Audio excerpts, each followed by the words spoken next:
Welcome back. A study published by the Journal of Eating Disorders is taking a deeper look into the psychological and physical effects of a disturbing trend happening on social media.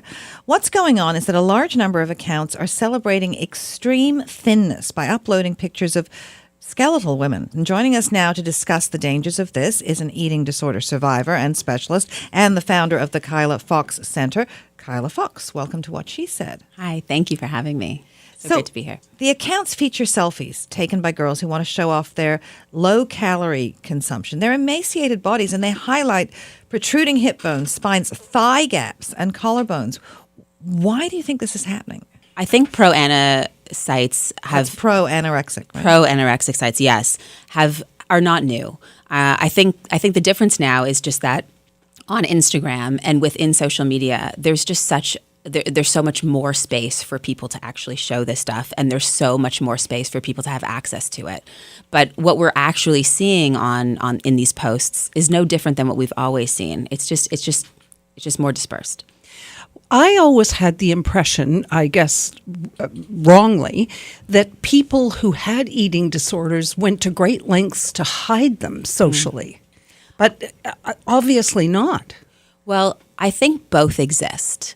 I think there's a place of wanting to hide perhaps from the world, from people who they know, from people who know them, and wanting to, and eating disorders really do live in secrecy. But I also feel like there's a space of comfort with connecting to a community of people who are supporting the same cause. So in that way, I feel like it inevitably kind of reaches a person who's suffering, whereas I think people in the world wouldn't be supporting that. And that's where I think the hiding comes in. The fact is, though, it is a disease. It's an illness. Yeah, it's the most severe mental health issue, for exactly. sure. So are they supporting this, or are they in fact looking for support from other people to get through it and get better? I think, again, both. But I think it depends on where someone is at in terms of their suffering. So, of course, there's a whole spectrum of where a person moves through when they're unwell into getting well. And if people are still in a place where they just want to stay unwell and stay in their eating disorder, then, sites like pro-ana sites or pro-ana support will be that place that they would gravitate towards. But if people are in a different space of their recovery, where they're wanting to get better, where they're wanting to get help, they wouldn't be connecting to those sites. But you're concerned that these social platforms could be more harmful than the pro-anorexia websites because they're more accessible and they have a larger reach. I mean, the hashtags include thinspiration, fitspiration, bonespiration. Yeah. I mean, I think in a way that when there was a time where, we might have been able to monitor what our kids were looking at or what people were doing on the internet, we don't have access to that kind of control anymore. It's everywhere. Social media is rampant. So we can't actually control what people are looking at when they're looking at it.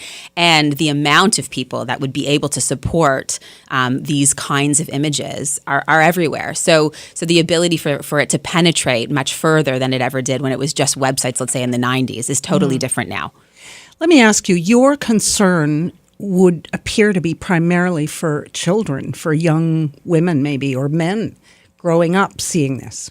Well, I mean, I think that is a major concern. I think it's a concern for really anybody who's affected by eating disorders or disordered eating, that these images would be prevalent. Because I feel like when people are suffering, when you see those kinds of images, if you're not suffering in those same ways, then there's also this feeling that you might not even be suffering right, that you're not even doing the eating disorder right either. And so in some ways, I feel like these images almost promote the way an eating disorder should be done, which is really not what eating disorders even ultimately always look like. I mean, there's a whole array of what bodies look like when people are suffering. Can we go back to that you're not doing the eating disorder right? Yeah. I mean, what does that mean? It's common feedback that people speak about, because when you're suffering, you literally feel as though you have this voice in your mind, because it is a mental health issue, that is telling you, giving you a whole list of rules and regimes that you have to align with. And the intention is that within those rules, it's also telling you how terrible you are, how bad you are, how awful you are, how disgusting you are. It's the most negatively evolving illness. And so when you have that kind of noise in your head all the time, the reason why a person continues to connect to the eating disorder is because they're being told that they have to do more. That, oh, you did that yesterday, now you have to do this today. Or, oh, you didn't listen to that yesterday, well, now you have to do this again today. It's very punitively based. And so if somebody is not engaging in the eating disorder right, they're probably not getting the results that their eating disorder is telling them they should be getting, or that they think they should be getting. So let's say they look in the mirror, they may not see the aesthetic that they should be seeing insofar as the eating disorder is concerned. So then how do we talk to our children about this without adding to the risk of causing, a psychological problem? Because if somebody, you don't want them to become anorexic, you want to point out this awareness, but you don't want to raise awareness of the issue. So where's the line? It's a good question. I feel like so much of what people speak about when they think about eating disorders, or when they want to talk about eating disorders, is they want to talk about food and they want to talk about the body. And of course, that's how eating disorders show themselves. But eating disorders are not about that. They're about what's going on with a person at a much deeper level, psychologically, emotionally, circumstantially, just even having a negative self-critic. And so I think the things that we actually have to be talking about are really more about how do we ask our kids about what they feel about their bodies? How do we teach them how to have a safe and regulated relationship with food? How do we give them space to talk about what they feel? And really whatever it is that they feel. I have little girls. I have almost a 1-year-old and a 2.5-year-old. My 2.5-year-old already is, very emotionally expressive. And so even to just give her space when she feels frightened, instead of saying things like, oh, you shouldn't be scared, which is, I think, what we try to do. I think there's a space to say, like, why are you afraid? Like, let's talk about that. I feel like emotionally, we have to give our children space to communicate what they're experiencing so that they can feel safe with what's happening to them and how things are affecting them. And then I feel like that inadvertently translates into the way they take care of their body, into the way they feel like they're worthy of certain things. So I feel like that's the kind of work that has to be focused on. So what was your eating disorder?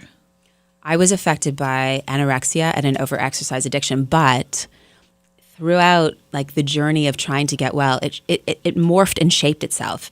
So it turned into binge eating, purging.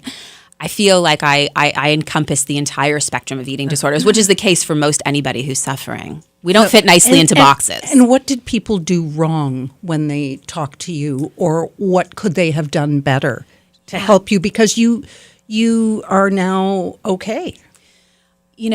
I feel like, I don't know if anyone did anything wrong or if anyone did anything right. I feel a lot of it was timing, a readiness that I sort of came to. But I also feel like what didn't work for me is that my parents would send me to professionals that didn't really understand eating disorders. And I was able to lie. I would sit in a room with someone and just basically lie and tell them that I was fine. I needed people to call me on it. I needed people to be really clear and really honest with me. That would have provoked me to have felt like I could have been honest too. So is that what happens at the Kyla Fox Center, which is a treatment center in Toronto? Yeah, we really do believe in transparency and honesty.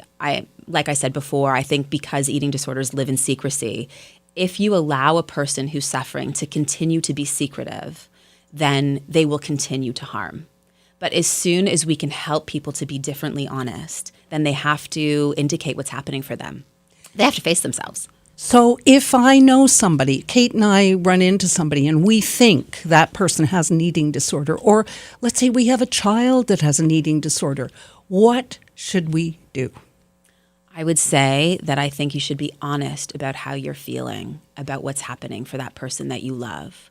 And that may look like, I love you. I'm worried about you. I've noticed these things that you're doing with food in your body. Can we talk about that? Can I take you to this place? Or what are you feeling about your body? I feel like to be able to have more honest and directive conversations is important. and to not hide behind the fact that you don't want to make someone feel uncomfortable. And how can they connect with the Kyla Fox Center to get more information? On our website, www.kylafoxcenter.com, and then also on social media at Kyla Fox Recovery. And Kyla, is there an age restriction, or is it anybody? We see everybody who's affected by eating disorders and disordered eating, the entire spectrum, and across the spectrum of eating disorder suffering. So not just anorexia. Well, thank you so much for joining us this evening. Thank you This so was much for very having me. enlightening, I think, for all of us. Thank you. It was a pleasure. This is What She Said. Stay with us.